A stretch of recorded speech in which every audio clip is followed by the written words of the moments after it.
that I wanted to make. So just to be clear, like on your standard, you couldn't show that smoking causes negative health outcomes, right?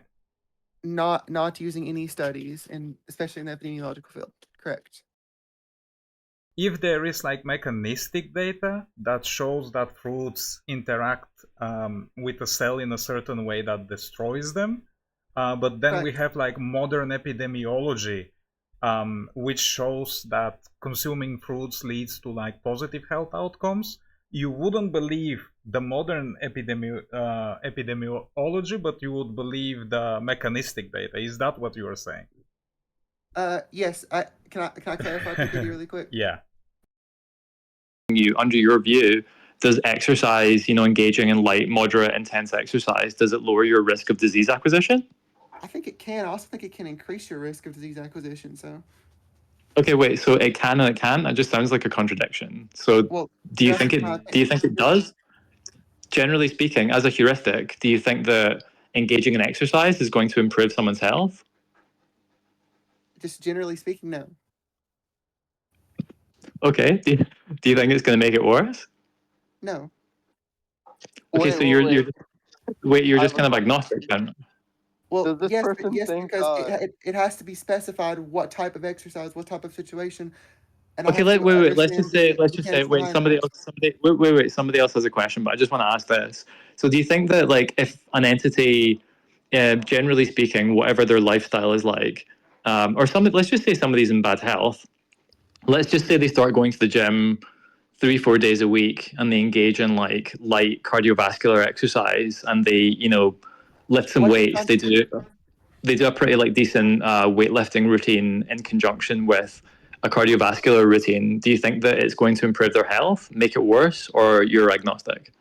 What defines a cardiovascular routine versus? Yeah, let's just say it could be anything. It could be like 30 minutes on the treadmill, 30 to 45 minutes on the treadmill, moderate exercise, 3 days a week, and then like 2 days a week of weightlifting. Or it could just be like 3 times a week doing a little bit of cardio and then like 45 minutes lifting weights or something like this. Do you think it's going to...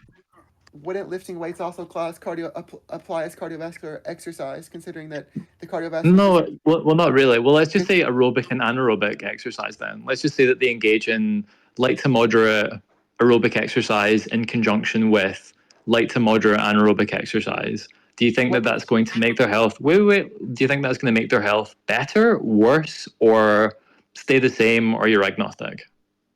I don't have an opinion on that because, again, that's not specific enough. Oh, no opinion. Okay. Wait, do you have an opinion on this one? I'm curious. Do you think being around somebody who's coughing, who has the flu, will get you sick?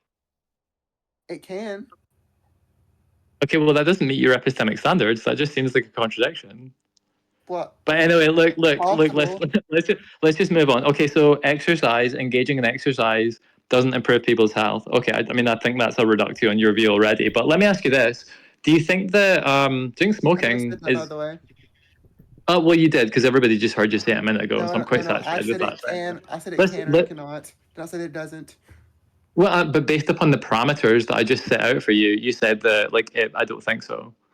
You said that just a moment ago. Are you backpedaling on that? Or are you just weaseling it and backpedaling on that? Or are you taking a definitive view? Let's say, so somebody's in bad health. Let's say it's somebody who's not in great health, right? They're overweight, they're very sedentary, their diet isn't very good. Let's just say they start going to the gym and they start engaging in an aerobic, like a light to moderate aerobic and anaerobic routine. It's like a hybrid routine or something like this. Do you think that it's likely to improve their health, make it worse, or stay the same? Or you don't know? And in your opinion, what separates anaerobic from aerobic? Yeah, anaerobic would just be something like engaging in a resistance program, like a classic bodybuilder split, and aerobic would just be sort of like jogging on the treadmill or something like this for 30 minutes, 3 to 4 times a week. So under those very, very specific parameters, exercise will make your health better, worse, stay the same, or you don't know? You said anaerobic is defined as resistance training, but... Well, I'm describing for you what I mean by this training program. So are you able to answer the question or no? Or is it just a dodge? I can answer when you're being specific. Okay, cool. That's one. I've been very specific about the exercise routine I'm referring to. Okay, cool. So here's the specific exercise. Resistance training and just generally jogging on the treadmill. Jogging can happen at several different speeds from several different people for several different durations. Resistance training can be a million different exercises. Okay, that's fine. That's fine. Intensities. No, that's fine. How about this? Okay, so somebody's in quite poor health, right? They're overweight, they're sedentary, their diet's not very good. So they start going to the gym 3 times a week. Let's say they jog on the treadmill. I can't tell you the speed because that's going to be contingent on the person's fitness level, right? So let's say that they lightly jog on the treadmill for 30 minutes 3 times a week, and then they lift weights for 30 minutes. And the 30 minutes weight is going to be an upper body, like just a full upper body 1 day a week, a full lower body 1 day a week, and then like a bit of upper and a bit of lower 1 day a week, right? And they jog for 30 minutes as well. Do you think that's going to improve their health, make it worse, stay the same, or you're agnostic? What are they eating? What else are they doing other than just going to the gym? Based upon that, do you think that that alone will do anything to their health? If all things are parallel aside from the introduction of exercise, then my opinion would be that they would probably improve their health outcomes. But wait a second, that doesn't meet your goalpost of causality. Correct. That just seems like a contradiction. Correct. I said that was my opinion. Yeah, but just saying it's my opinion, that's just like the Bart K weaseling out thing. I'm asking you all of the questions that I'm asking you. Wait a second. All of the questions that I'm asking you are in the context of your opinion, right? I mean, your epistemic standards are your opinion. So again, this just seems like a contradiction, right? So wait a second. So you've contradicted yourself on the exercise. So here's the second question. Is smoking good or bad for health, or is it neutral, or are you agnostic? Well, hang on. Let's go back to what you just said about me weaseling out by skipping. I'm happy with the contradiction on the exercise thing. I think everybody can hear it. I think everybody can hear it. And now I'm asking you a separate question. I'm asking you a separate question. No, you're not going to steer the direction of the conversation. We need to talk about that really quick because, for example, you cannot prove that if someone shoots you that you're going to die for sure, but you don't want to get shot because it's likely that you will die. This is clearly completely orthogonal to the conversation that we're having because the context of the wait a second. The context of the conversation we're having was you said the proposition was there does not exist an epidemiological study that infers on causality, right? So your goalpost of causality was a phenotypical identical set of entities in a randomized control trial format. But you also think that like going to the gym in the format that I presented to you will improve people's health markers, right? So that just doesn't meet your standard of causality whatsoever. But you think that there's going to be a cause by doing that. So what you're saying is this both is and is not your epistemic standards. So that's just a contradiction. Because I think it's totally possible that they go to the gym and their health doesn't improve. Well, I mean, as in it's logically possible. Yeah, that's fine. I'm happy to concede to that. But wait a second. You think that their health will improve, though, right? Or do you think it's likely their health will improve? I didn't say that it's certain that their health will improve. That would be me making a. I'm not asking you a question. I'm not asking you a question on certainty. I'm asking you, do you think it's likely their health will improve? Yes, I think that it's likely. Personally, I did not say that it's 100% guaranteed. It's certain because there's a causal mechanism there that forces them to get healthier. But so wait a second. This doesn't meet your epistemic standard, though. So this just seems like a contradiction on your epistemology. No, I'm not making a contradiction. You are, because you're saying that on one hand, premise one, my epistemic standard of causal inference is X. Premise two, my epistemic standard of causal inference is not X. Conclusion: Superman wears a red cape. It just sounds like absolute gibberish. So anyway, let's move on to the smoking thing, because I'm quite satisfied with that. So do you think that smoking is deleterious, or do you think it's beneficial, or do you think it's neutral, or you just like don't take a position? In terms of is there a causal established? For sure, we know that smoking will kill you. I haven't actually looked at the studies around smoking, so I'm not actually sure. Okay, well, let me ask you a question. I'll be very specific. Say that you live next door to a family, right? There's parents and there's 2 kids. One of the kids is 5, one of the kids is 10. And your next door neighbor says to you, my 2 kids, I really want to get them healthier, so I'm just going to give them some cigarettes to smoke. Do you think that this is going to be a good idea for their health or a bad idea, or you're not sure? I mean, obviously, I do not think parents should give their children cigarettes because I think that tobacco is. Well, that's not the question I asked you. The question I asked you is, do you think it's going to be a good idea for their health? Well, no, because I'm not a big fan of tobacco. I'm not a big Wait, fan say of that again. caffeine. Because caffeine. I'm has not such a- asking. Wait. Just to be clear, I'm not asking if you're a big fan of tobacco or caffeine. I'm asking you a very specific question. The question is, your next door neighbor says, "My two kids, I want to improve their health a little bit, so I'm going to give them some cigarettes. My 5-year-old, my 10-year-old." Under your Yes, view, I'm do you telling think you this is that a good right idea? Do you now. think this is a good idea for their health or a bad idea, or are you just kind of like unsure? I think that's a bad idea, but not because. But of wait, the why so? studies. Wait, Well, why so? because tobacco has many severely inflammatory properties in it. Wait. How do you know? Where's the phenotypical randomized controlled trial that Well, indicates that's the case? I mean, there's some biomechanical mechanisms that display that. Well, that's not a genetically identical phenotypical randomized control trial. So I don't know yeah, why this would be interesting to your epistemology. because I was talking about causality with regards to epidemiology, not what No. we are using I asked you what your structural standards were to draw inferences on cause and effect. So again, this just seems like a with contradiction. It regards just seems to like epidemiology. I don't. it just seems like you're completely contradicting your epistemic standards. So let me ask you this: in the same context, you've got a family that lives next door to you. They've got a 5-year-old and a 10-year-old, and the father says to you, "I'd really like to improve my kid's health, so I'm just going to like get them to inject some heroin." Do you think this is going to be a good thing or a bad thing, or are you just kind of like unsure?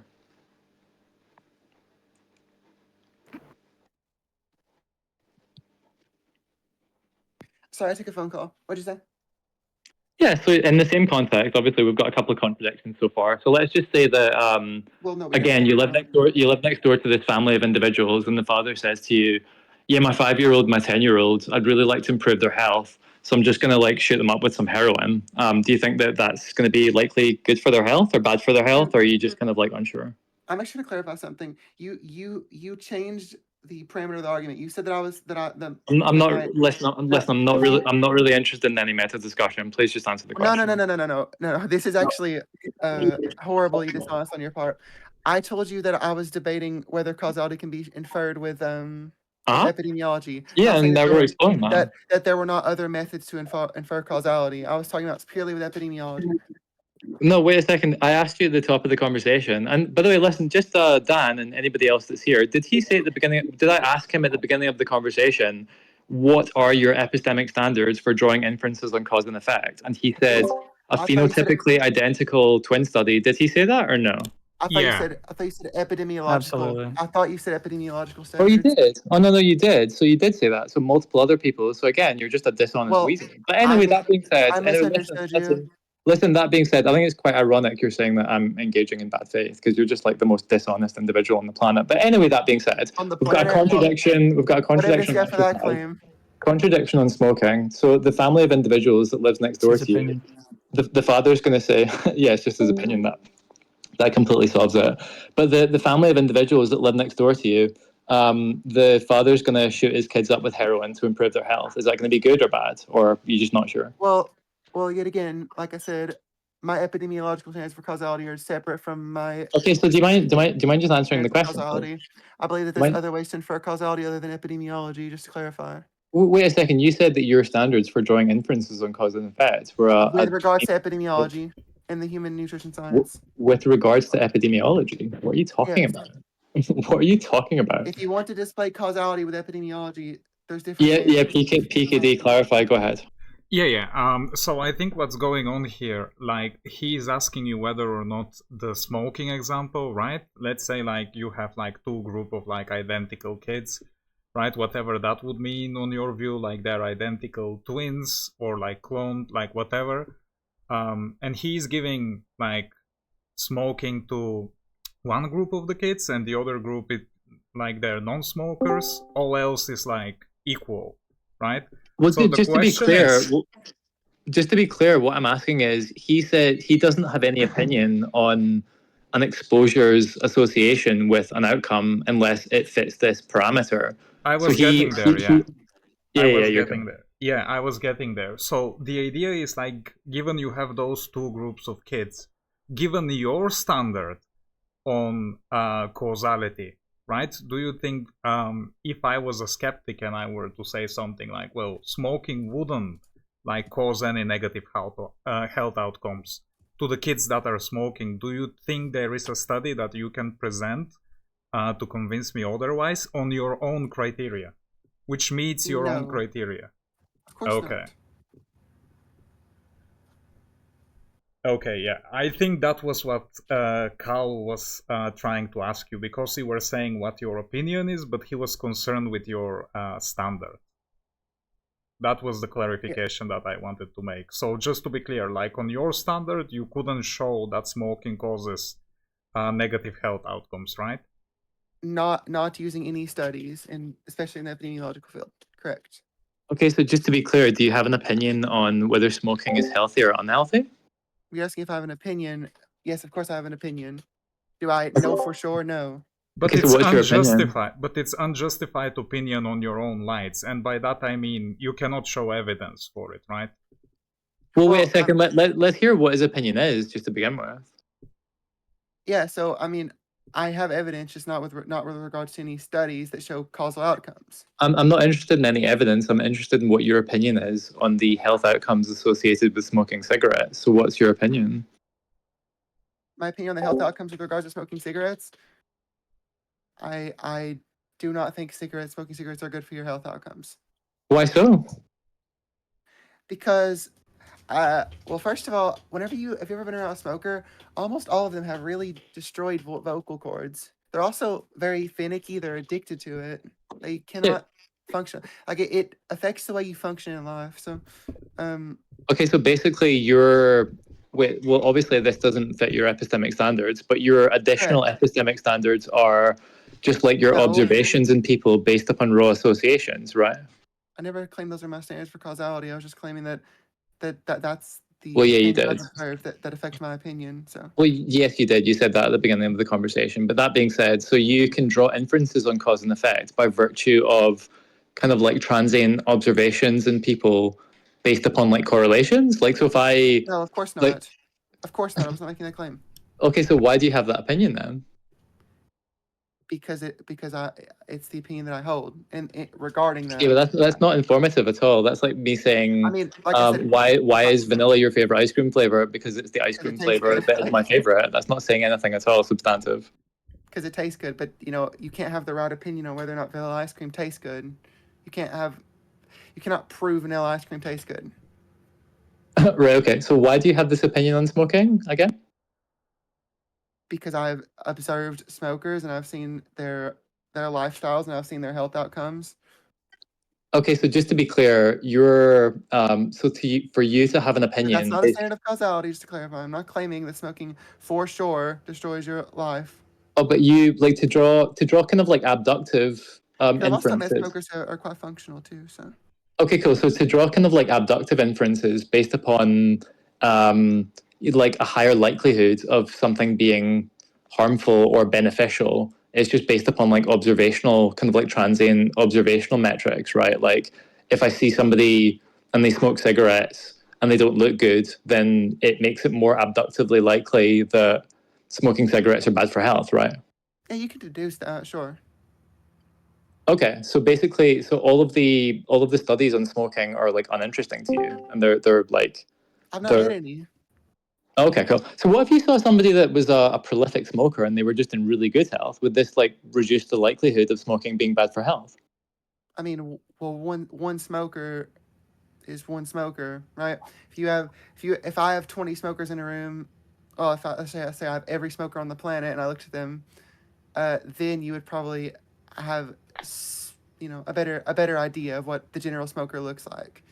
Okay, so it's just basically like kind of observational, anecdotal observations are more epistemically virtuous to you than peer-reviewed studies. Okay, that's quite hilarious. But let me ask you a question. What if you interacted with a bunch of people, right? And they looked like they were in really, really good health, right? They were just observationally kind of like very aesthetic. They were all in really good shape. And they all like injected heroin. They all told you that they injected heroin. Would you take the view that injecting heroin is really good for health? Well, you'd have to actually like observe their disease process and see things like that. Because, for example, you can take anabolic steroids and look quite fantastic, right? Yeah, that's not That's the question I'm health asking you, because outcomes. you said that you have an opinion on smoking based upon these kind of like transient observations of individuals, because you're obviously not observing their lives 24/7, right? You're not a fly on the wall in their lives, so you're just interacting with them on a kind of like colloquial No, basis, and you're well, observing. Wait a second, please. And you're observing the fact that they smoke cigarettes and they don't look good, so therefore it draws an abductive inference in terms of smoking's health outcome status, right? So if you, in this kind of like hypothetical circumstance whereby you interacted with a bunch of individuals and they were all very like aesthetically pleasing and they appeared observationally to be in really good health, but they were just like injecting heroin, like you would take the view that injecting heroin is beneficial for health, right? no, because I don't actually. Because if someone looks poor, I usually assume the thing they're doing is making them look that way. But if someone looks good, I don't assume that anything that they're doing specifically is affecting the way that they look healthy. Um, But why? I But why is it? But because why is it that smoking cigarettes and people look bad makes it more well, likely that smoking's bad for health? This just seems very inconsistent to me. because if someone has a presentation of illness, right, it's likely they're doing something to make them present ill. But if someone has a presentation of general health, it doesn't necessarily mean that they are healthy. It just means that you don't know the full story. What's the symmetry breaker there? Because well, first of all, there are a million things that affect illness. I'm not saying that we can assume that smoking is what causing the illness and people who look ill, but I'm just saying that you can assume that they're ill, right? But if someone looks healthy, you can't. Wait a second, just to be clear, just so you know the question that I'm asking you. So you think that we can draw inferences on an exposure's health outcome status based upon these interactions? So you think that we can gauge that something is bad for health based upon these interactions, but we can't gauge that something is good for health? So what's No. what's the I symmetry never, breaker? I never said you can prove something's bad for health. Like you cannot gauge the amount of so-called badness that it is causing with health. I'm just saying that Okay. you can assume that if someone looks ill, that they're doing something that makes them ill, right? I mean, I think that's pretty. Okay, but why can we not gauge the same thing on the flip side, right? Like why can we not gauge that if somebody's doing something and they're in really good? Because we know that not every illness is like outward presentation based, right? There's several illnesses that don't obviously affect someone, especially near the beginning and middle development stages of those illnesses.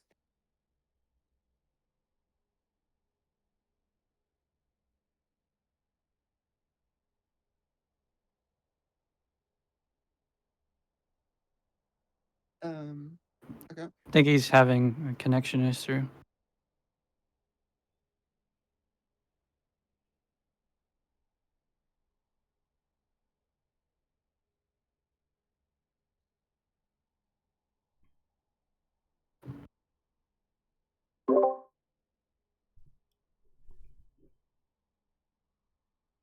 Yeah, I have a question while he's back, if you don't mind. Of course.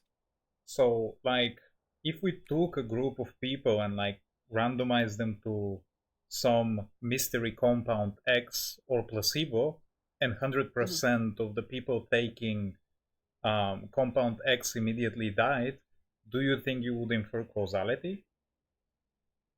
Well, yes, of course, but I've never seen that's not been done so far. So Yeah, that's but why I if didn't say that's that like, but if well, that's hang on. like epidemiological study, Yeah, so that's why I didn't say it's impossible to show causality. I just have never seen it with regards to human nutrition.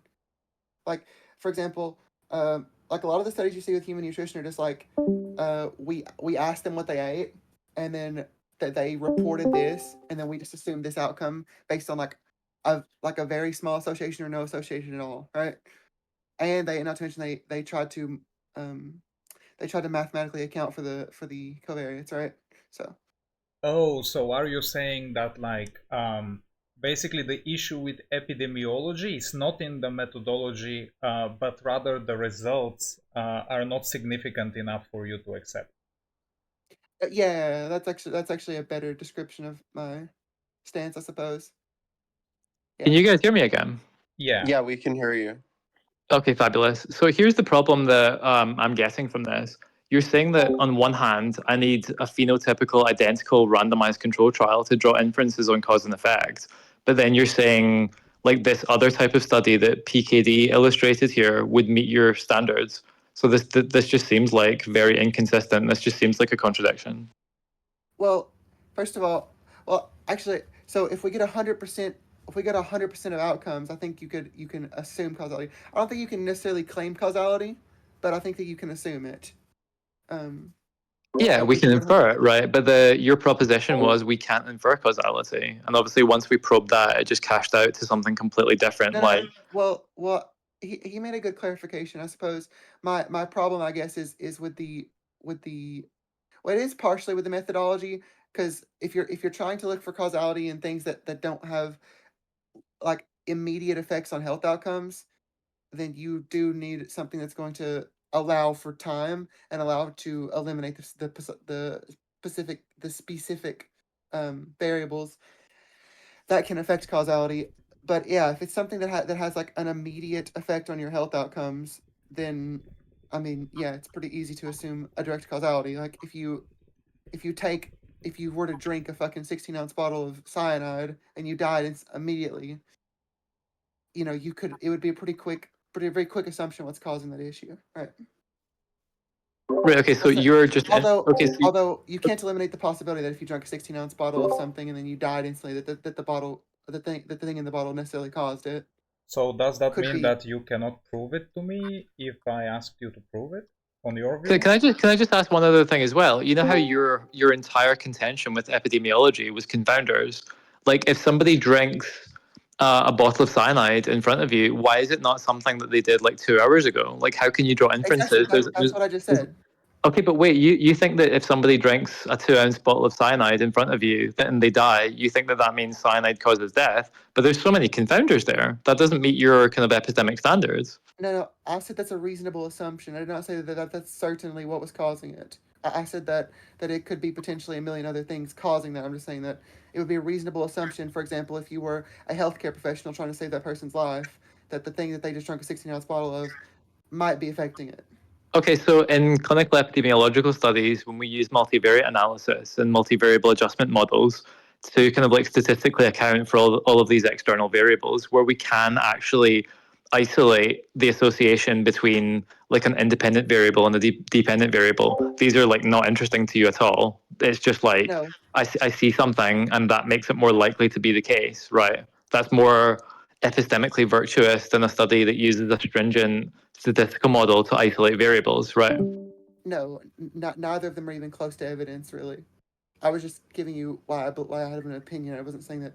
Well, that's not, again, that's not the question I'm asking you. The question I'm asking you is, you think that if somebody drinks a bottle of cyanide, there's a reasonable presumption that that caused them to die, right? Even although it could be a number of other external variables that haven't been accounted for. It could have been something that it could have been something that killed them that they consumed it could have been something they consumed 2 days ago.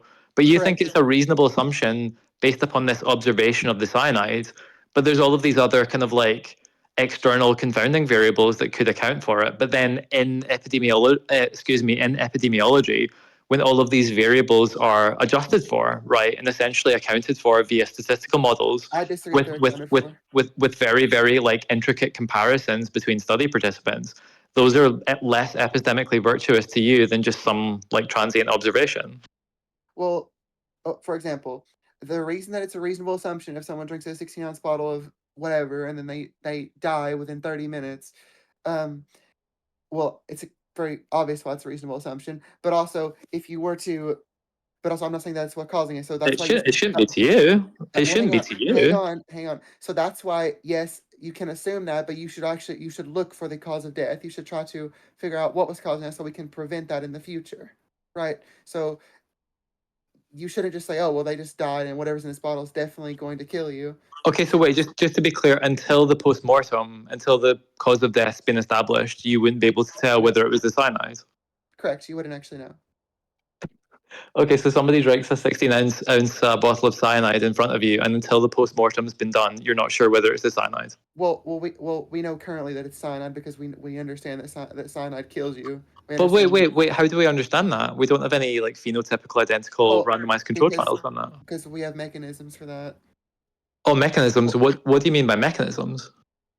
Well, you would have. Okay, so there are various mechanisms of the way cyanide interacts with the body. Yeah, but wait a second. What do you mean by mechanisms? Because when you say there are mechanisms for that, what specifically do you mean by this? I don't know. I'm not actually sure how cyanide kills someone exactly, but yeah. Wait a second. So do you understand the question I'm asking you? No, I'm not sure actually. Okay, cool. So we stated here's how we got here in the dialectic. You said that it would be kind of like abductively reasonable to assume that if somebody consumed a bottle of cyanide in front of you, it would be reasonable to infer their cause of death. And I brought up your entire critique of epidemiology at the top of the conversation, which is confounders. Okay, so wait a second. Do you mind letting me finish, please? Thank you. So I brought up your critique at the very beginning of the conversation, which is the issue with confounders in epidemiology, but then the consumption of the bottle of cyanide, that would have to contend with all of these completely uncontrolled, unadjusted for confounders. You said, "Oh no, but like we should wait until we do the post-mortem," and you pivoted to post-mortem, and I said, "Okay, so you wouldn't be able to infer that it was the cyanide until we did the post-mortem," and you said yes, you signed off on that, right? Correct. Yes. Like I said it is a reasonable assumption. I did not say that it's the exact cause. Okay, cool. And then so I said to you, okay, cool. So you don't think it would be reasonable to assume the cyanide? And you said, oh, but we've got mechanisms on the cyanide. And I asked you, what do you mean by mechanisms? Well, yes, if it so, were cyanide specifically. So now, what do you mean by mechanisms? Well, I mean that there are mechanisms of what that cyanide affect in the body. Yeah, but when I ask you what do you mean by mechanisms, and the word mechanisms appears in the definition, that this isn't communicating anything to me. It's like me asking to you what's a banana, and you go to a banana. Okay. You're talking about how it interacts with organs, how it interacts with. No, I'm asking you what do you mean by mechanisms? I'm not certain what exactly you're saying. Like, are you asking for a specific mechanism, or are you asking for the definition of mechanisms? Okay, so listen, I want you to repeat my sentence back to me, right? Not this sentence, but you said we have mechanisms inferring to us that cyanide is somehow deleterious. Okay, so repeat this sentence back to me. What do you mean by mechanisms? Yeah. I'm still not sure if you're asking for what definition. How are you using the word mechanisms in that sentence? With 1 second, be back. Oh, he has to go. Oh. Yeah, we all see past it, bud. By the way, I'm curious if you just asked him like, okay, well, what if we had mechanisms for whatever nutrition thing you were talking about before? What he would say about that? No, we just got onto mechanisms right now. I think at the very beginning of the conversation, he changes his argument as the wind blows thus far, but he said that he doesn't think we can infer causality in epidemiology, and the reasoning was just essentially external confounders. And then I asked him, what is your goalpost for drawing inferences on cause and effect in whatever, nutrition, health sciences? And he said it's this Bart K bullshit, this phenotypically identical, separated at birth, locked in from birth, randomized control trial. But then somehow, as we've progressed in the dialectic, he thinks that we can assess cause and effect purely observationally based upon like very, very transient observations on people. So anyway, now we're at this point in the conversation. What do you mean by mechanisms? Yeah, yet again, are you asking for the definition of mechanism, or are you asking for any specific mechanisms? Okay, can anybody else explain to this guy what I'm asking him? Yeah, he's asking what you mean by mechanism. What is unclear about that? Yeah, I think he just wants a definition of the word.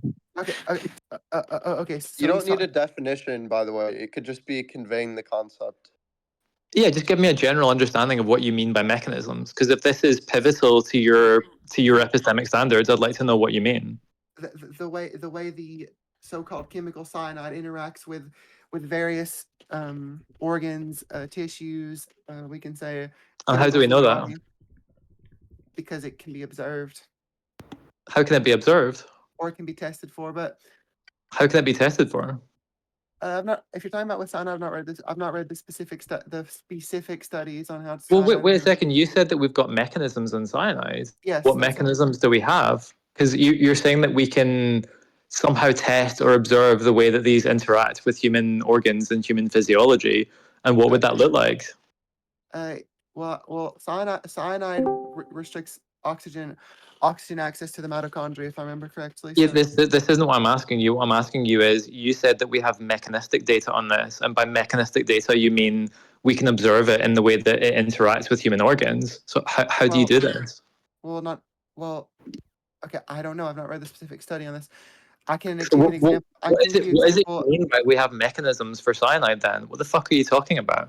Well, I can give you an example of other mechanisms I do understand, but I don't understand the specific Okay, mechanism for so just cyanide. to be clear, we don't have mechanisms in cyanide, or you're not sure? No, there are mechanisms for cyanide. Okay, cool. So what are they? I understand that cyanide deprives the mitochondria of oxygen to use for How do you know this? oxidation. I do not understand how that study was conducted because I did not read the study specifically on But how why do you they have observed why do you that have an effect. opinion on it? If you have a doxastic state on something, why do you have that? Because I have formally understood it. Also, because this wasn't the topic I was trying to engage with in the first And how place. did you? And this is where the dialectic's gone. So how do you know this? You have an understanding of it. How so? Because you said that we can infer that cyanide causes instantaneous death based upon well, Not instantaneous death. you pivoted several times. First of all, it was observationally. Second of all, it was post-mortem, and now it's based upon mechanistic data. And by What mechanistic wasn't data, you mean we can observe the way that it interacts with human organs. And you said that correct? like we have data on this. So what is this data, and how is it done? Well, I wasn't talking about cyanide specifically. I was saying that if you drunk, I gave an example of cyanide, but I was talking about if you drunk a 16-ounce bottle And of this mysterious is where the liquid. dialectic has gone, right? So you said that we have this mechanistic data on cyanide, and by mechanistic data you mean the way it interacts with human organs in a very specific way, and we have data on it. So what is this data, and how is it done? Because it certainly doesn't sound like a phenotypically identical randomized control trial. Well, yes, because you don't. If you have mechanisms, you don't need that. Because if you know something is causing direct harm immediately, you don't need a bunch of data. You don't need long-term health outcomes to assume that it's deleterious to consume. Okay, cool. But we have these mechanisms in the way that it interacts with human organs. So what do these studies look like? Can you describe them to me? Well, I haven't read them in a long time, but So why do you have this opinion then? because I formally attained this opinion, but I've not continued to update my knowledge on the specific Okay, topic but of cyanide. wait a Because second. Did you say that you have read them at a certain point? at a certain point, like 5 or 10 years ago, when I was having arguments with people on other topics. Okay, cool. So what do these studies look like? Can you just give me like a brief description of them? Because I think that like I can tell you the conclusion of a study that I read 2 years ago, but I could give you a general idea of whether it was like some kind of like randomized trial or whether it was a cross-sectional study or a prospective cohort study or something like this, right? Like I could tell you the Adventist Health Study 2 was a long-term prospective cohort study in Loma Linda, California. Couldn't tell you very much specifics about it off the cuff, but can you tell me what this mechanistic study or these set of mechanistic studies look like? I imagine that the way that it works off of my memory is that it by some mechanism enters the bloodstream and it is taken up by the cell. No. I'm not asking for the mechanism itself. I'm asking for the type of data point by which we can infer this, right? I'm talking about the type of like structural study design that would indicate this to us. Can you describe that to me? No, I couldn't because I'm not actually familiar. So you kind of like made it up? No, I've not made it up. I'm not familiar with the style of study conduct that they used. But you were confident we had this mechanistic data on cyanides causing death, but you can't even like describe to me in the most kind of like rudimentary way what this looks like. This sounds quite peculiar. I mean, is it though? I mean, I think everybody in here can quite clearly see, yes, indeed it is. okay. Well, I've already told you that this was not the topic I came to discuss, and I'm not educated on it, so I wasn't. So Well, it is the topic because the topic of discussion here is how we can draw inferences on cause and effect. So it's no, directly engaging with the that was not the subject. topic. That was not the topic. Even you agreed on what the topic was. It was not that. Wait, do I need to read you out your proposition again? Yeah, my proposition was that epidemiology does not show causality. No. Yes, You it gave was. you gave a different proposition because when we gathered that you were making a modal claim to that end, and you couldn't actually clarify what you meant by that. So you made a different proposition. Well, no, PKD clarified for me, but yeah, we were talking about epidemiology does not show causality with regards to human nutrition. That was actually the claim originally. PKD or Dan or anybody that was here at the top of the conversation, was the proposition that we got to in the end, there does not exist an epidemiological study that infers on causality? With regards to human nutrition. Was that so wait, are you saying that was the proposition or was not the proposition? Well, I was saying that it doesn't. Correct. Yes, it does not. So now a moment ago you said epidemiology cannot infer causality, which is a completely different proposition. So you see how you're just like yo-yoing between propositions here. PKD clarified that, and I've been consistent on that point since then. Okay, so just to be clear, just so everybody can hear it now, what is the proposition that you're inferring? Or sorry, what's the proposition you're making, I should say? Epidemiology does not show causality with regards to human nutrition. Okay, so it can do, but it doesn't, right? Potentially, yes. I've not actually looked into it, but yes, it could. I've not seen. I know that there are none in regards to human nutrition, but I'm not sure about other fields of science that use epidemiology. Okay, cool. So let me ask you a question. So obviously, all of the data that we have in terms of health outcome status of foods is based upon epidemiology, whether that means like a randomized control trial or a prospective cohort study or something like this, correct? Yeah. Okay, cool. So do you have an opinion on whether like Krispy Kreme donuts are good for health? Wait, you guys. Oh, of course I have an opinion on that. Oh, right. What's your opinion? Oh, that Krispy Kreme donuts are extremely deleterious for health outcomes. Why is that? Because of the biomechanics of specifically carbohydrates, but you can also talk about some of the other substances that are found in Krispy Kreme donuts. But wait, wait, sorry, what do you mean by biomechanics? Yeah, so biochemistry, like cell glycation is a great one, but also the inflammatory reactions that carbohydrates have on the body. Wait, how do you know this? Because carbohydrates are aldehydes as well as they directly glycate tissues. Yeah, how do you know this? Because whenever you take a piece of living tissue and you expose it to a carbohydrate, glucose, I believe, and fructose were both used, or if you use any tissue, use human, animal, any tissue of a living organism, it will actually. Wait. I think I understand you. Let me see if this question actually tracks. Like, if there is like mechanistic data that shows that fruits interact with a cell in a certain way that destroys them, but then we have like modern epidemiology, which shows that consuming fruits leads to like positive health outcomes. You wouldn't believe the modern epidemiology, but you would believe the mechanistic data. Is that what you are saying? Yes. Can I clarify PKD really quick? Yeah. So first of all, the data that associates so-called fruits with better health outcomes is comparing it to a generalized population, right? Of people who, it's not comparing it to someone who specifically eats zero carbohydrates, or, well, not zero, but effectively zero, or that removes carbohydrates from their diet. It's just comparing it to a generalized population who potentially eats even more carbohydrates, or eats carbohydrates that initiate a larger glucose spike than fructose, which has the slowest effect on glucose, or the lowest. So just to be clear, you're not really intrigued by epidemiological studies at the higher end. You're just interested in kind of like in vitro studies. This is your kind of goalpost for assessing cause and effect, right? In the human nutrition field, yes. Oh, okay, cool. And it's also not to say that I have no interest in epidemiology. I will of course look through epidemiology, not because I believe I'm going to find anything of necessary value, but because the potential that I could is always there, right? You don't remove something, you don't discount a possibility, remove it completely if it's theoretically possible.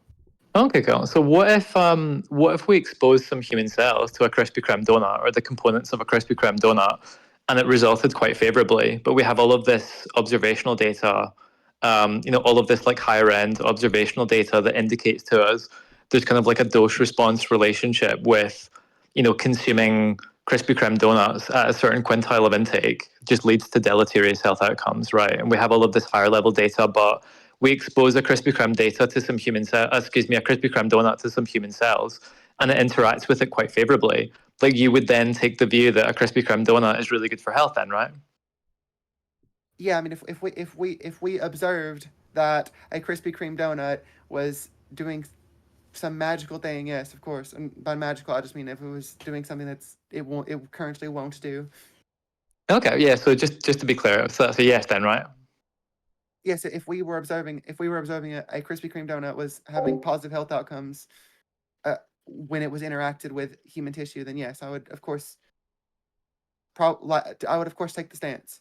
Okay, cool. So what about in the same context? What about like a bit of vodka, right? Like what if we just exposed some vodka to some human cells and it interacted quite favorably, but like we have all of this higher outcome data that indicates to us, again, there's a kind of like dose response relationship with consumption of alcohol at certain quintiles whereby a certain like deleterious health outcome is observed, right? You wouldn't be interested in that. You would just you would then take the view that alcohol is good for health then, right? Yeah, I mean, if we're talking about a hypothetical reality where we don't already know, like where we're just discovering what alcohol does when interacting with the body, and it does something different than what it currently does. Yeah. Okay, then yes, of course. Okay, so just to be clear, so we expose some human cells to some alcohol and it reacts favorably. So you then take the view that alcohol is good for health, right? Yes, of course. Oh, okay, interesting. So what if, again, same context, what if we expose some human cells to some cigarette smoke? And it's like largely pretty, let's just say it's quite neutral, right? Let's say it doesn't really do anything at all. But we have all of this kind of like long-term observational studies, indicating to us that smoking increases the risk quite considerably of, lung cancer, cardiovascular disease, that kind of thing. But we expose it to the human cells in vitro and it's like doesn't really do anything. You would then take the view that smoking is good for health. No, you would have to, if it's giving a neutral reaction when interacting with human cells, then it's something else it's likely something else from the smoking that's leading to negative health outcomes. Okay, let's just say it's well with human cells. Let's say it does something good for the human cells. Then I would say then I would immediately say that the smoking is probably good, and there's something else in those studies that are leading to those negative health outcomes. Okay, cool. Right. Okay. So last one, and then I'm kind of done. And then if anybody else wants to talk to you, then I'm quite happy to kind of pass it over to them. But like, let's say that we took some like human shit, right, and we exposed it to some human cells, some kind of like human skin cells in vitro or something like this, and we sort of like, in fact, let's make it dog shit, right? Let's say we get some dog shit and we expose it to some human skin cells or something like that, or some human organ cells in vitro, and it interacts with them in a way that's somehow favorable. But then like we have like really low quality data indicating to us, like based on like case studies and stuff like that, that consumption of human shit is like really bad for health. Like, would you take the view that like human shit is good for health then? In this hypothetical reality, of course, because what? Okay. Yeah, I'm quite satisfied with where we've gone from here. So if anybody else wants to talk to you, they're welcome to. Yeah, just a couple of things. What's up? You realize there's like a number of things that would meet the criteria. First of all, there's a number of things that actually just meets this criteria. Like if I were to take a dish of human cells and blast it with a bunch of growth factors, like platelet-derived growth factor, and such a fibroblast growth factor, EGFRs. I could make that culture of human cells proliferate, thrive, and if I put that in a human, if I were to manipulate cells such that they were to overexpress such as a translocation or whatnot, platelet-derived growth factor, do you know what would happen in an actual human? No, tell me. Yeah, they get cancer and they die. Well, yeah. The cells did really well, though. The cells did really well. That would actually make sense because you're actually you're increasing the rate at which they're mutating, right? So. Well, wait a minute. Yeah, the cells are doing really well. The human cell's doing really well, but the human doesn't do really well. Yeah. Well, but you just said. Wait, but you just said that if there's an intervention such that the human cells do really well, then you would conclude that the human would do very well over and above the evidence of the epidemiologic outcomes. Well, if we understand that there's another mechanism that would be causing the cell death. Let's say we didn't understand that mechanism. Let's say we just saw them dying. We didn't know how they died. We just saw them die. Then you So would we have the mechanism we know, which is favorable to the human cells. We don't know how they're dying, but every time you try it in a human epidemiologically, they just die. Then So would do you probably conclude that it's good for humans? No, then you would need more evidence. Like you would need to actually. Wait, but do that. that's not what you just said before. Well, if the studies were being more properly conducted, yes, of course you would need. But more you didn't say anything properly conducted. You said that there was a level of evidence that just categorically goes over and above epidemiology, which is the mechanistic data. No, the epidemiology is not the mechanistic data. I didn't say the epidemiology was the mechanistic data. I said what you said Okay, before okay. was that Oh, the yes, mechanistic you're data right. goes over above the epidemiology. And now you're saying something that's not that. No, I am very consistent. I believe that the mechanistic data have higher quality than the current epidemiology. I mean, if you have epidemiology, That's not. Hold on. I didn't ask if all else equal, mechanistic data gives more epistemic import than epidemiologic data. That wasn't my question. My question was, do you think that epidemiologic data in any case can countervail mechanistic data? I think epidemiology can be more valuable in mechanistic data when the mechanistic data is not very clear, and when the epidemiological data is extremely convincing. So if you're having like, wait a minute. So then there are some cases where epidemiology data trumps mechanistic data on your view. yes, Just to be clear, at the beginning of the conversation, he said there does not exist a single epidemiological study that can draw inferences on cause and effect. with human nutrition. Yeah, I confirm that he Wait. said that. Wait a minute. Hold on. So then we'll just take it to human nutrition. Let's say there's something that the cells thrive, but then when people eat it for nutrition, they just die epidemiologically. Well, could you have? When we look epidemiologically, they just simply die. They drop dead. Do you have an example of that? I don't know why you're asking me for example of that. I said let's just say it's an hypothetical. Well, then you would obviously look for you obviously there's more mechanisms in that you don't understand. Right, but you just said that when it comes to the realm of nutrition, there isn't a single one. Or are you saying that there can't be? Okay, well, wait a minute. So, if you're claiming there's one, you need to display it. Oh, well, so wait a minute. So you're saying, are you saying there isn't one or there can't be one? Let me just get good clarity on There is not one. Oh, okay, but there could be one, you're saying. Theoretically, yes. Oh, okay. Okay. Now what? Now let me. Do you have the same view for randomized controlled trials? What can you example? You know what hold on. Let's. I know what a randomized controlled trial is, but I mean, what do you mean? Would I have the same view? Do you think mechanistic data trumps randomized controlled trials? No. If the randomized controlled trials are properly conducted and they're not just called randomized controlled trials. Wait, at the beginning of the conversation, you said that an RCT was only valuable if it was with phenotypically identical individuals. Again, quite a few people heard you say that.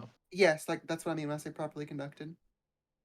But wait a minute. So I just want to understand this. So for an RCT to carry epistemic import above some mechanistic inference, it needs to be conducted with phenotypically identical individuals.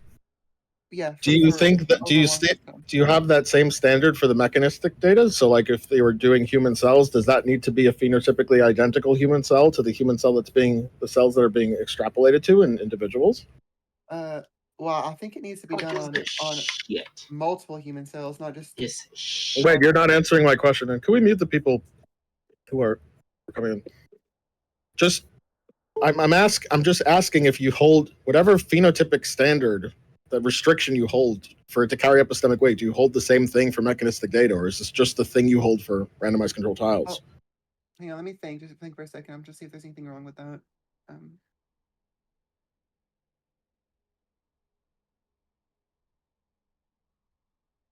I mean, yes, preferably, yes, you would want them. I didn't ask if it's preferable. Like I didn't, because we could all grant that preferably the randomized controlled trials are phenotypically identical if we're extrapolating to another phenotypically identical individual. I'm not asking preferably. I'm asking, do you think that's a requirement It's a necessary condition for it to carry more epistemic import. Yes. And do you have the same requirement for mechanistic studies? Yes. Okay, you realize there's no mechanistic study that has that in nutrition for humans either, right? Yeah. Yes, that's correct. I think that. Okay, so then why are we? Okay, wait. But then, if there aren't any mechanistic studies that are doing this, then what do you make of the mechanistic studies that don't, and compare it to the randomized controlled trials that don't? I think that they're higher quality than the epidemiological studies that don't. I didn't talk. Why are you talking about epidemiological studies? I didn't mention that. Well, okay, I think I said randomized controlled trials and mechanistic studies. So now we're on randomized controlled trials that don't and mechanistic studies that don't. Yeah, so I think they're higher quality than the randomized control studies that don't. Okay, so just so we're clear then, But neither You of them think- would be causal inference. you think that making some inference on a mechanism Mhm. when there could be thousands of unknown mechanisms that we have no idea about is going to carry more epistemic import than a randomized controlled trial of an exposure outcome relationship? Yes. I think, I don't think a single mechanism, no, if it carries more weight than a well-conducted randomized control trial, even using non-phenotypically identical individuals. Okay, well, first off, you understand that most mechanistic studies are basically on one mechanism or a few mechanisms out of thousands that we know about. Yeah, no, I understand that, but I'm talking about if you're talking about a specific. The reason that I'm being this way is because I'm talking about specifically with nutrition outcomes. If we're saying that, like, No, it's even worse with nutrition outcomes. Usually only on one mechanism with nutrition outcomes. right, but I'm saying if there's a And the mechanistic, by the way, the mechanistic studies are some of the lowest quality studies with nutrition, even compared to other fields. if there's a food, for example, that has several dozens of mechanisms that have negative outcomes. Try and thousands of negative and positive ones. There's Sure. yes. I will, of course, but I'm talking about dozens of just very common, very apparent ones that have significant obvious effects, and then you have a food that has way less, for example, or has more positive effects. Then you could easily assume that the food item that has the more positive effects and has the less negative effects is. How do you think we figure out that the weighted number of effects are more positive than negative? Do you just go about like speculating mechanisms and counting them? For both of them? It's more complicated than that. You'd have to like sort of map the mechanisms out and see how they all interact with one another. So like speculating the mechanisms and counting them, right? Sure, but you'd have to. Yeah, so like you go around for two interventions, you speculate the mechanisms and then you tally them. And if there's like more on one side than the other, you favor that one. No, you would see how all the mechanisms are caused, and you would say, okay, maybe this mechanism that. Yeah, that's part of the mechanistic analysis, sure. Like that's part. You might say one mechanism that's assumed to be negative may not necessarily be negative. Oh, how do we figure that out? How do we figure if it's? Because we might see mechanistically that we might assume that a mechanism is negative, but it turns out to be positive for some reason we don't understand. What might be a good way of figuring that out? Well, when it's isolated, it can be perceived negative or positive, even if it's neither. But when it's all mapped out, you can see how. When you say all mapped out, does that just mean like how it interplays with all the other mechanisms involved? Correct, yes. Right. Yeah, but but you realize we don't. So yes, I agree that if we had an ability to take mechanistic inputs and map it out with every single interaction of every other relevant mechanism to the outcome, then yes, very trivially, that would be the way to do it. So if we had a computer that can model that all out, yes, for sure, that would be the best way to go about it. However, we do not have that, and there is no study in nutrition or just about any other field for that matter. Yeah, there is no study in nutrition or just about any other field for that matter that actually does that in biology. Mechanistically, from a pure mechanistic analysis, does the thing you're talking about. There are zero studies like that. Yes, that's true. There are zero mechanistic studies like that. So in the absence, so the question I'm asking you then is not with respect to a technology that we don't have available now. Because I can grant that with respect to a technology we don't have available right now for mechanistic studies, that we would prefer if we could just dial in all the causal inputs and just get all the causal outputs if we just had some, Matryoshka brain that would generate all the relevant probabilities of interactions and then give you the result. Yeah, no kidding, no shit. But without that technology, we need tools to get an outcome, to make an inference about the exposure-outcome relationship. Right. And so now the question is, since we don't have anything close to that mechanistically, what would our evidence hierarchy look like? How do we figure out if a mechanism, which we might think is good or bad, actually is good or bad? When we produce a given intervention. So when we produce a given intervention, there are mechanisms that come with that intervention. We want to know if the intervention has a given outcome. Then that's where you would start applying randomized control trials. Oh, that's where we start applying randomized control trials. Yes, thank you. Thank you. Correct. So we start looking at the outcomes instead of just looking at mechanisms. Very good. Yes, I agree. I'm glad you agree too. So yes, we look at the outcomes. Exactly. Now, so you agree in those cases, the randomized control trials for the outcomes would trump the mechanistic data that we have with that limitation. Limitation being the one that all mechanistic studies have. Assuming that the outcomes that the randomized control trials show are really meaningful in any way, and assuming that by meaningful we mean with a probability analysis, standard probability analyses, to given clinical relevance. Clinical relevance, but also statistical significance, right? Statistical and clinical significance. Correct. Yes. Okay. And also, you would have to make sure that they're properly conducted. And yes, caveats. Yes. There's ways of just like mechanistic studies are often not properly conducted.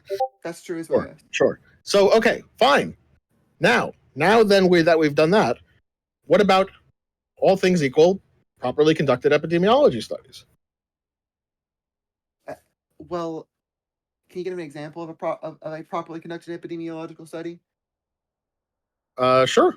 I think a properly conducted epidemiology study is one where the exposure outcome relation is reliably assessed. By reliably, we would expect some sort of concordance with the gold standard that we've just looked for, the randomized control trials. So there are different ways of assessing exposure. It would be the one exposure that optimizes that, or at least provides from a reliable assessment for that. It would be a measurement of the outcome using similar criteria, and it would be presented with various different ways of adjusting for potential confounders, either in a method in which the potential confounders are matched, or whether they are adjusted for. Yeah. So, could you give an example of a model for the specific epidemiological study you're talking about? Well, I'm not talking about any specific epidemiologic study. I'm talking about the concept of epidemiology studies being able to tier in the evidence hierarchy in a given location. Yeah, so you would put them above randomized control trials. No, I would put them between randomized control trials and mechanistic studies. Why exactly? Well, because that's where the concordance tracks. Since you already agreed that the randomized controlled trials are tiered above the mechanistic studies. Yes. Then when we do an analysis in nutrition about the randomized controlled trials, and when we match the epidemiology studies of the exposure outcome relationship, they tier, they track. There is some sort of concordance between the randomized controlled trials and the epidemiology studies. That's not true, however, with mechanistic studies. Mechanistic studies is like flipping a coin with the randomized controlled trials. They don't translate. Well, I don't know what epidemiological studies you've looked at, but a lot of the ones that I've seen have very inconsistent outcomes. They're not really recreatable. They don't. When you say, so all of that, when you say very inconsistent outcomes, there's some degree of discordance and there's some degree of replication crisis. All of that is magnified and more for mechanistic studies in the field. So Again, like everything you're going to say about that is worse for mechanistic studies. So I can present you meta-analyses in nutrition where they compare the randomized control trials to epidemiology data. And when they do that, there is a stronger degree of concordance than when we look at mechanistic data, which is shit. It tells you almost nothing. Now, if I were to present you with that data, would that move your position, your epistemic position, since you already put randomized control trials over and above mechanistic data, given its limitations? Mm. So then, if I would present that data showing that actually, when you look at the epidemiology studies, all things considered, versus the mechanistic studies, all things considered, the epidemiology studies tend to track the RCTs better. I mean, I would be willing to look at that. I'm not. I didn't ask if you. Well, no. I didn't just ask if you'd be willing to look at it. I'm asking if you were willing to look at it, and you did look at it, and it turns out that that was the case. Would that change your view on the epistemic import? Yes, I'm willing to consider that. But assuming that the mechanism. Well, I didn't ask if you're willing to consider it either. I'm just asking if all those things were the case, if it would change your view on the epistemic import, or if you were to look at that, say that's the case, and say, oh no, mechanistic data is still better. No, it would change my mind, but I would have to I would have to deeply analyze it as in comparing. Oh, I understand. Yeah. That's why I'm asking you all this. That's why I'm setting the goalpost first. I understand that. Yeah, I understand. Well, because like for example, that's why I'm. Yeah. I got it. I'm not expecting you to, look at it on the fly and then, maybe you would have missed something. Because if you were comparing, let's say, if you were saying all mechanisms in health nutrition compared to all epidemiological studies in health nutrition, right? No, I don't think anyone's done something like that. I just think they've done methods where they would get a representative sample of what a high quality epidemiology study would look like, and you can get a representative sample of what a high quality mechanistic study would look like. Mm-hmm. I don't think anyone's exhausted every single study that's ever been written. Right. So to be clear, if with that, is that something that would change your mind? Yes, that would absolutely change my mind, of course. Okay, good. Because my goal in life is to be correct, not narcissistic, I suppose. Or maybe just ideological. Right. Sure. Yeah. That's a fair enough assessment. Sure. Okay. So, so let's do that. Okay. So here is, where can I link this? Let me link this in general chat. Are you paying attention? I am. Okay.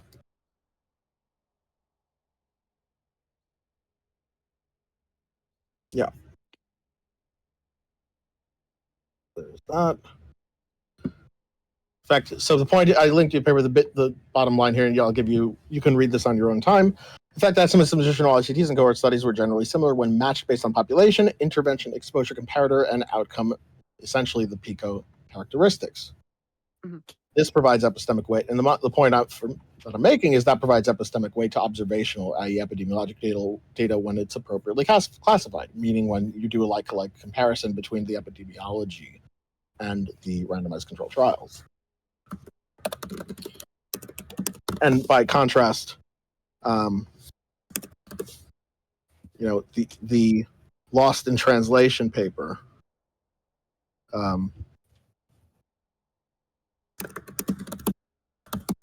for mechanistic research, including animal research, it's kind of, it is shit. It's like essentially a 50-50. Mm-hmm. In fact, let me get that for you as well.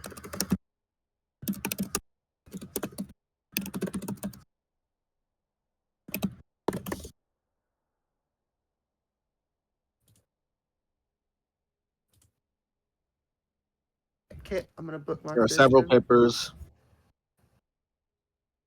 that are available here. There is there's a meta one here as well. Systematic scoping review here.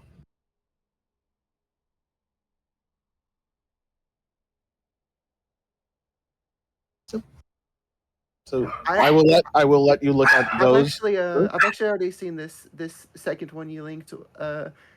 The inconsistency of animal to human mechanistic studies are terrible, as well as even epidemiology on animals. But I know that the associations between animals and humans, or specifically when you do mouse and monkeys, seems to be higher quality than the mechanistic speculation. I mean, it turns out different species are different. And it turns out there's different standards. There's not just different species are different, but there's different standards in mechanistic research than there are in human research. This is actually one of the biggest problems I have with Mick the Vegan. He always brings up my studies all the time, very often.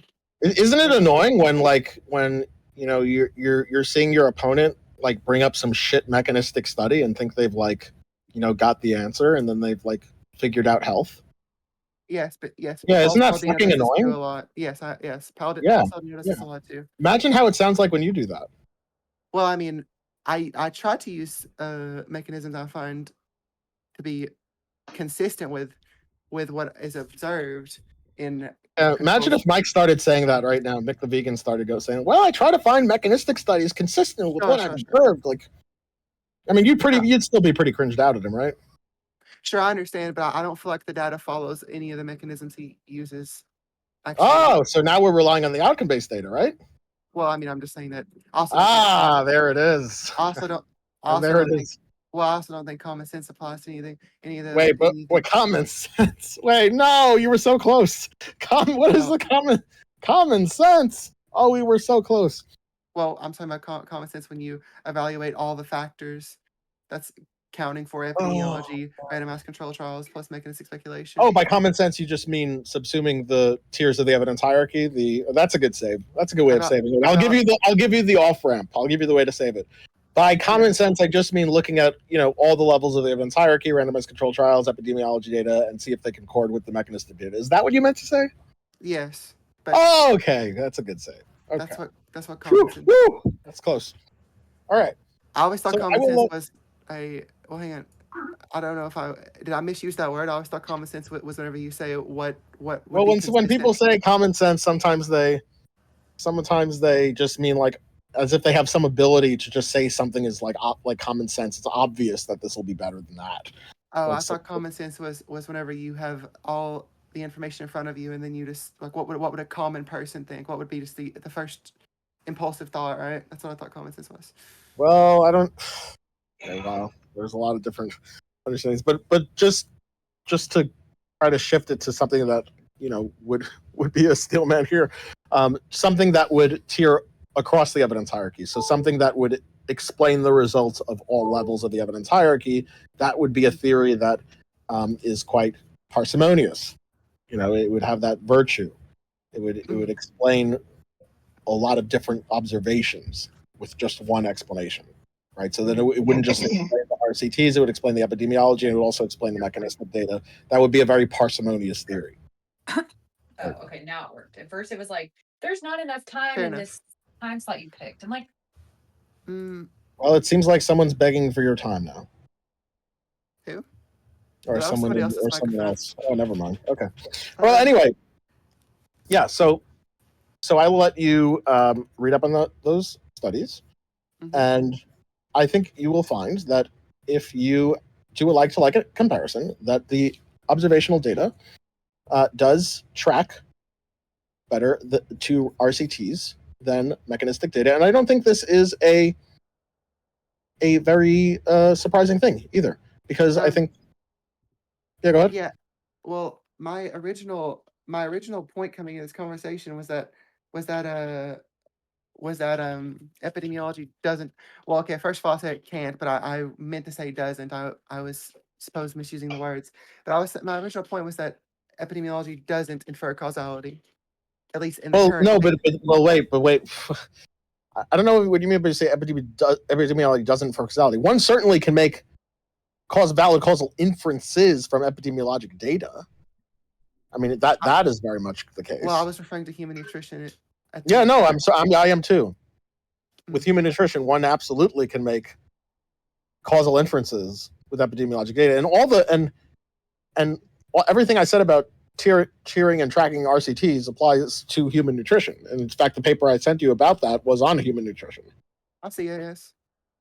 Yes. Well, so the point is that RCT evaluating causality, since we've tiered that above the mechanistic data, then the argument would then be an a fortiori argument, or if this is closer to that. But well, not a do you have fortiori, an but example of an epidemiology that does show causality with regards to human nutrition. I'm talking. Well, when you say show, I didn't say. I said infer. I said that one can use to infer a causal relationship. When you say show causality, I don't know what you you're. I don't know what you mean by that. It's an inference, right? And by that it's because it's more expected on the hypothesis that there's a causal relationship than there isn't. Well, I'm asking, do you believe that it's able to show causality? Again, when you say show causality, I don't know what you mean. Do you mean that it establishes beyond any doubt that it's... Yes. There's no doubt. You mean there's like 0% chance that it could be wrong? Correct, yes. No, but there's no RCT or mechanistic study that does that either. I never said that was the case. Okay, so my answer is no. We don't have. That's just science in general. We don't. You're not going to get that. Okay. Yeah, because I know. I agree with you. It's not, but that's not a limitation of observational data. That's just a limitation of like human fallibility. Correct. Yes, that was okay. But if your point is, but then your point is just that humans can be wrong. Yes, that my point is that was that epidemiology doesn't show causality, because I don't believe that it does, and that was but then by show causality you just mean prove to 100 degree without a reasonable doubt. Yes. Without doubt. Whatever. Without any doubt. I mean 0%. Without doubt. When I said beyond a reasonable doubt, I was talking about a legal term. I don't really know why I said that. Yeah. Wait. So what? Hold on. When you say so, is your point that this type of study, this type of science, cannot prove something 100%? Correct. Yes. Okay, but then that's not. That's just to say, okay, but that's just everything's gonna fall afoul to that. That's just human fallibility. Yes. Okay, but then your point is just that this is subject to human fallibility. Yeah. Well, but my point is whenever people use epidemiology to try to make claims about things. And you think they're saying they're infallible when they're doing that? Do you think they're when people are trying to infer? Yes, a lot of people. Okay, I'm not talking about Mick the Vegan. Like people aside from Mick the Vegan. Oh well, I mean, I don't even know if he claims infallibility, but I wouldn't be surprised. I mean, there's definitely who do you think is like presenting an epidemiology study and being like, therefore I have proven, and there's no percent chance that I could ever be wrong? There's definitely some individuals who, especially in the sensationalist world of media, present these studies that have very small or very minor associations, and then will say them very confidently and very boldly. Mike Israel tells. And do you think they're saying that they're infallible? I mean, they don't specifically say they're infallible, but they certainly act like it. That's what my problem is with that. That was what okay. So if your point is just that epidemiology doesn't grant an inference that can't be wrong, doesn't yield an inference that is infallible. I agree. Like there's fallibility. There's fallibility to inferences. Yes, the entire field of science has fallibility.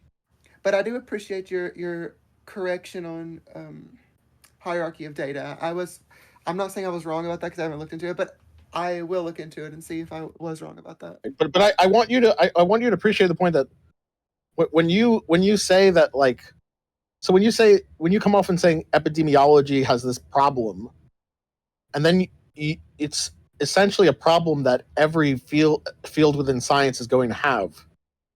It's a bit misleading because it sounds like you're saying something that's unique to epidemiology, but it's not. Well, it's just an issue of humans having the ability to be wrong. Right, but epidemiology can you at least admit that epidemiology is the most cited studies by people who are making nutritional claims, and they cite them very boldly. I'm not sure if that's even. I don't know. I'd have to look at the citations. It may be that mechanistic data is Actually, from my perspective, it seems like mechanistic data is the most commonly cited thing in nutrition spheres, and people cite them even more boldly than the epidemiology claims, than the epidemiology studies. Because ironically enough, here claims like this increases your risk of this by this amount, and this is they do, and then but then there's just as much saying, oh well, look, sugars are aldehydes, so they have an inflammatory response here. Or then you'll get Mix the Vegans showing the power of strawberries because it contains some polyphenol or it contains some antioxidant. Well, like same shit. And when you look at the antioxidant thing in the first place, it's that the body increases antioxidant usage, not that. Or even if for exogenous antioxidant, it doesn't matter. It's the same stupid inference. Right. But okay. Well, I mean, I agree with you then mostly. I would say. Okay. Good. So then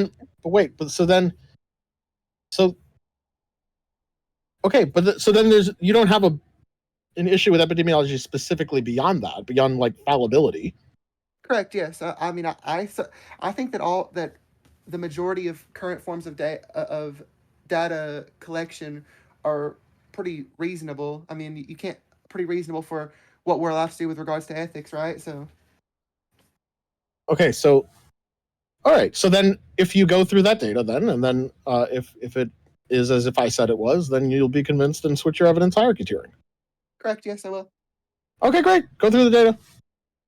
One thing before you go, Avi, because I just kind of suspect that there might be a deeper thing here. What's this person's name? What am I calling you? I'm trying to find you in here. The main character? The main character, yeah. Also, your mic is so quiet. It's been triggering me for like this whole conversation. You should do something about that. Is that better? Sometime. Yeah, actually it is. I just wanted to... Sorry, I'm out of breath, just lifting. I wanted to ask about the motivation for this. Like, are you like a carnivore person or a keto person or something? Yes, I am a carnivore person. Yeah, I think that one thing that would also be useful here is, Avi, I think you should set up the conditional acceptance of veganism's nutritional superiority as the next conditional after the acceptance of the evidence hierarchy stuff. So he gets double conditionaled all the way to vegan. Well, I would have to provide additional data for that then, because it doesn't just follow from what I provided. I didn't say that it follows from. Well, you said additional conditional. Oh, yeah, I see. Oh, yes. And if there, I see. So then, if there is data, there is some conjunction of other things. Right. So then, if there is, it's just before you go, just because, like, I mean, I always see what you're doing. I could do that. I just want to get to the heart of the issue. Like, this is the real thing motivating all of it, right? So why not just set up the? No, it's fine. And yes, I think the carnivore diet is completely idiotic. We could do that. I think it's just the most ridiculous thing ever. So if we retier the evidence hierarchy and then all things else equal, RCTs or the epidemiology data, if all else equal, it tiers in favor of the vegan diet over a carnivore diet, then you would have more reason to infer vegan diets are more on average health promoting than carnivore diets, correct? I have two problems with that claim actually. There's practically zero data compared to the amount of vegan data on carnivores. There needs to be more studies on carnivores in all fields of data collection, not just epidemiology, not just mechanistic speculation. But so that would be my first problem, and my second problem is that the personal anecdotes I have with vegan, omnivorous, and carnivore diets are extremely compelling to me, and I know they're not compelling to other people. Just one moment. So first of all, I didn't make any claims in what I said. I just asked a question. So if I can grant. So it's just the question is just a conditional. So if it turned out that we did have data on carnivores, and it turned out we did have data on vegans, and then it just tiered in the evidence hierarchy that it was superior than the other on average producing health outcomes, would you agree that you'd have more reason to believe vegan diet had more health yielding benefits than? I do. I also believe I would be willing to attempt a vegan diet again. Okay. Now, in terms of okay. So then in terms of the filling in the blanks, then one would just have to do it. I just want to talk about the second thing you said, which was the anecdotes. Look, where do you tier anecdotal data? Other people's anecdotes I tier as basic, as functionally not actually evidence at all. But my own personal anecdote, my personal experience is going to be relatively high, because things an individual sees are not, things that they can just. You can't really unsee something once you've seen it, right? Or I'm not sure. Well, by anecdotal data I mean taking an anecdote and using it to make an inference, a causal inference about exposure outcome relationships. That's what I do. That's the sort of thing it's been. Oh, then you can't really do that at all. Well, I don't think that's true. I think you can't do that. It's just a very weak form of doing it. Well, yes, but if we're talking about like with regards to food intake, I don't really think you can do that. Use anecdotes as any way to infer causality, other than personal anecdote. I mean, if it's an observed anecdote, that's a little different. But to me, we're talking about someone's claim, right? Someone's anecdotal claim.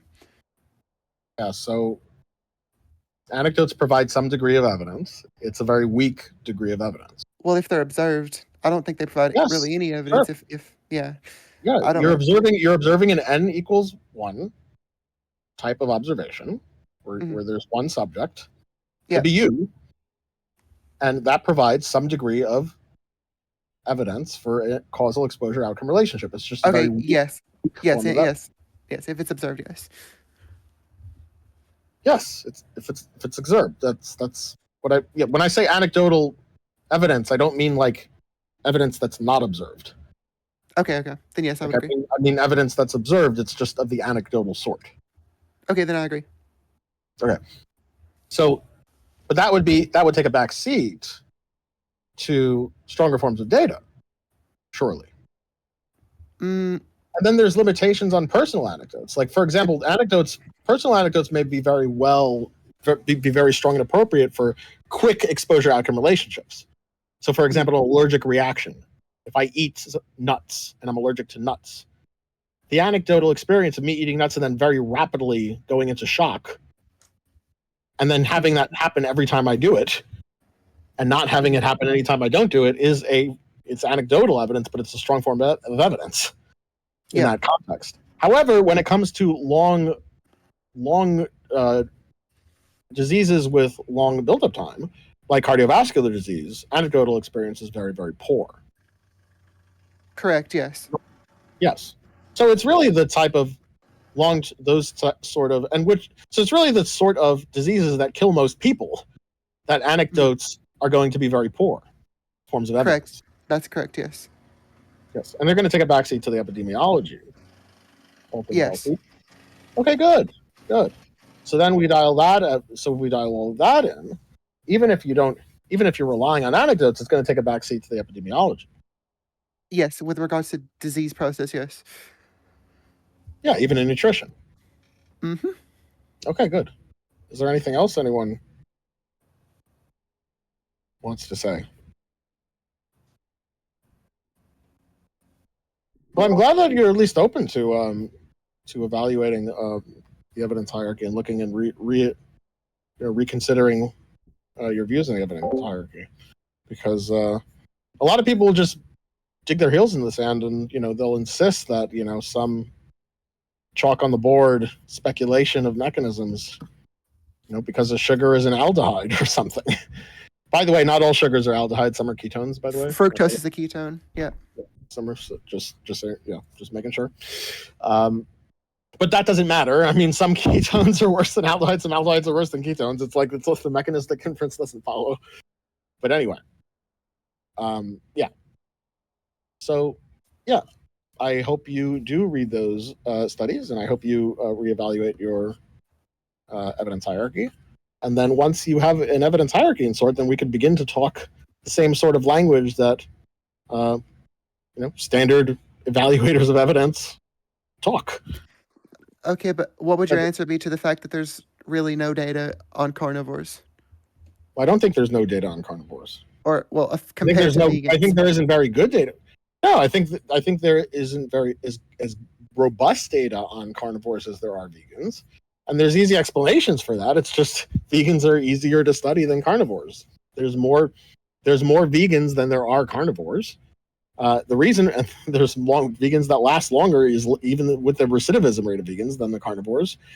And so there's more of them around. There's more communities of vegans, and they're easier to study. Mhm. Carnivores, there aren't as many carnivores that will actually adhere to the diet, namely because it's a shit diet. Sorry. Well, I mean, don't you think that claim is a little? But we can go through the reasons why I think it's a shit diet and why it's very. Why there is going to be a very poor recidivism rate, and why if it really were to be studied, it wouldn't really result in outcomes that were very favorable for it. Sure. Yeah. I'm willing to listen. Good. Yeah, we can do that. I mean, I'm not saying I'm going to do it now because I have shit to do, but I just wanted to go. My goal in this conversation was to change your view on the evidence hierarchy. But if you're asking me like why there's more robust data than of one and the other, there's a lot of explanations for that. Yeah, there's more of them than the other. One has been around more than the other. Well, also, carnivores don't usually want to participate in data in the first place because they don't trust it. Yes. I mean, that could be another explanation. They may just be more conspiratorial. They may be just more stupid in general than vegans. So there's all sorts of things. Yeah, I have no doubt about that. Well, I mean, if you want to be realistic, the average person who eats any diet is stupid. So relatively. Yeah, but it's no. That may be that. It may be true. The average person that eats any like sort of diet is less intelligent than the average. I don't know. I don't know that. I have to look into the data. I think that's not the same for all forms of diet, though. I think there's a little bit of an extra stupid when it comes to carnivore. That's just my suspicion. Well, I mean, you're allowed to have your look, there's certainly. Look, I mean, I think that, for example, I don't think that your average vegan and your raw vegan is going to be equally intelligent on average.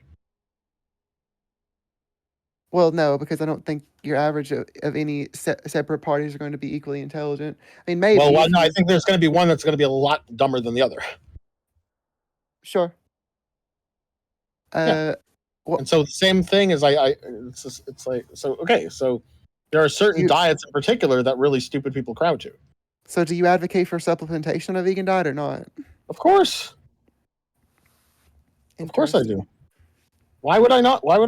There's B12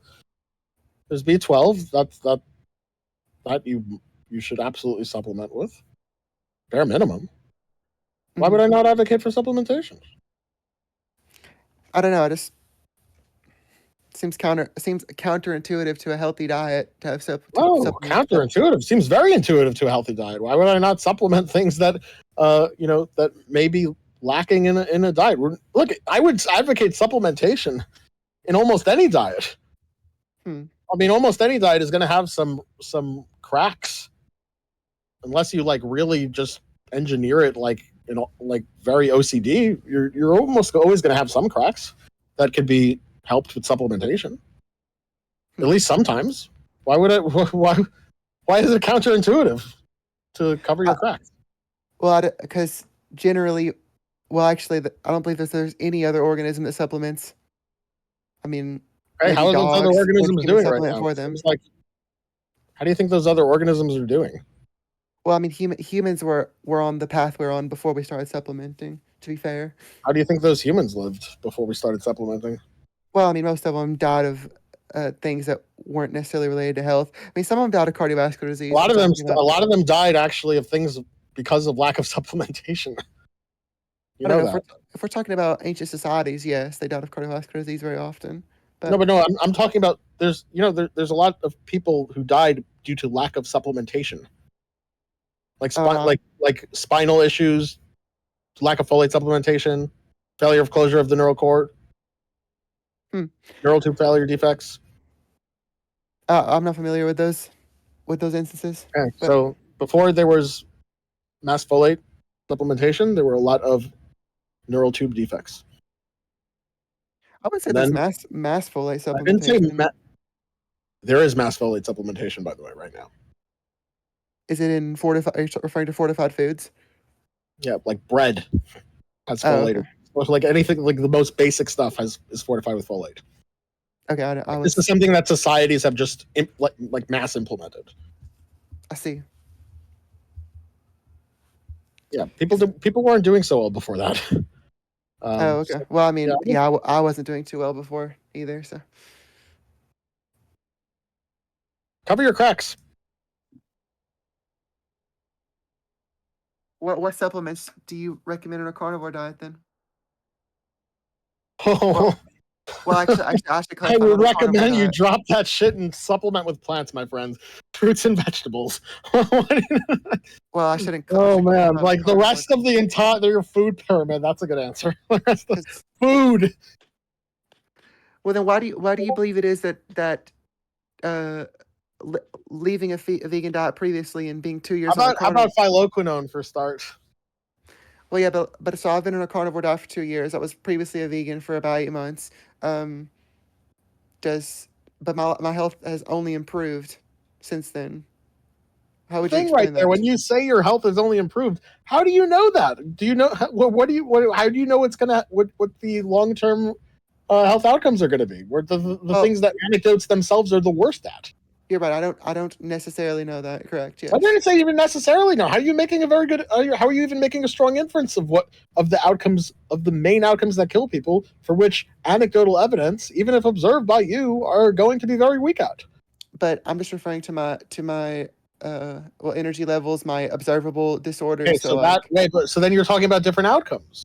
You're talking about Well, yeah. one specific outcome in terms of health, which subsumes a whole bunch of other outcomes. Well, I'm asking if you have any speculations on the things that I tangibly know. Sure, there are many different speculations I have about how a vegan may have a diet that makes them feel like they have poor energy, and then they go on another diet and they feel like they have energy, and vice versa. Look, there's been carnivores who go on vegan diets and feel like their energy improves. I don't think it has anything to do specifically with it being a vegan or carnivore diet. I think it just for either of those diets, I think you could plan it like an idiot and plan it like a reasonable person. Right. I wasn't. Sorry, I should have been more clear. I wasn't asking specifically the difference between the carnivore and the vegan. I'm asking if you know exactly what was leading. If I to know those, exactly what happened with you, no. or if you have any speculations.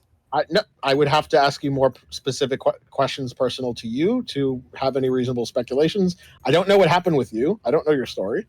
Yeah, But there are many speculations there are many plausible reasons why one could go on one diet, feel low energy, go on another diet, feel high energy, and vice versa. I don't really think it has much to do that much with the diet itself in terms of the particulars about that diet. Because being an 18-year-old having blood pressure issues and like vision loss and fainting, things of that sort is and arrhythmic heartbeats is pretty terrifying. Yeah, it sounds pretty terrifying. I also now I really definitely don't think it has to do with a vegan diet per se. Well, yes, but I'm asking if you have any speculation on what was lacking in the diet that changed. And obviously, I would have to go through your situation and Of course. the particulars of your diet to answer that question. Mm-hmm. All right. Okay. Very good. Everything. Right. Is that it's everything for me, unless someone else wants to. Because yeah. Wait, I had a Well. question for Avi. If What's Avi. Yeah, so I watched your video with Scientific Snitch talking about animal testing, and that was a while ago. But Mhm. I'm curious whether your statement that animal testing doesn't inform us very well was based on the review you linked, or was it based on some other studies or what? It was based on the review I linked. It was very poor. It was very poorly informative. There's been others since then, and to the point where it's not clear. It's not clear if this is the best way of going about research in general. If it's not clear if we should just if it may be better to just stop making animal research a requirement and instead just have other systems by which humans can opt in for a certain amount of payment to have certain testing done on them. It may just speed things along and be more accurate as a replacement model of animal research. Okay. Okay, thanks. I'll look into seeing what other studies have been done since then. Yeah, it's just, it goes both ways. I mean, look, there's a translation failure, but there's also a success to failure. So, and you know, if you think about it, there's an enormous amount of money that's being dumped into this, and that extra time, people just continue to die because they don't have, you know, the treatments that they need or that they would want. And things that are successful in animal studies then get pushed into human studies, and only then do they find that it's not successful and there's more false hope. Yeah, So- I get that. It's like either way, if it's not informative, there's an issue because you could miss out on successful treatments, or you could have a treatment that you think is safe, but it's not actually safe in humans. Or not even efficacious. And then you only have to file, and you only find that out in a later stage in trials. So you've delayed the advancement of research even more. Just you've given more people false hope. So the question is this really something that is doing more benefit than good? Even if we didn't care about the animals, it might not be something that, it just may be something that broadly doesn't help humans, and there may just be a better way of going about research for humans that would just be quicker and more accurate. Yeah. Okay, well, thank you. That's all the questions I had.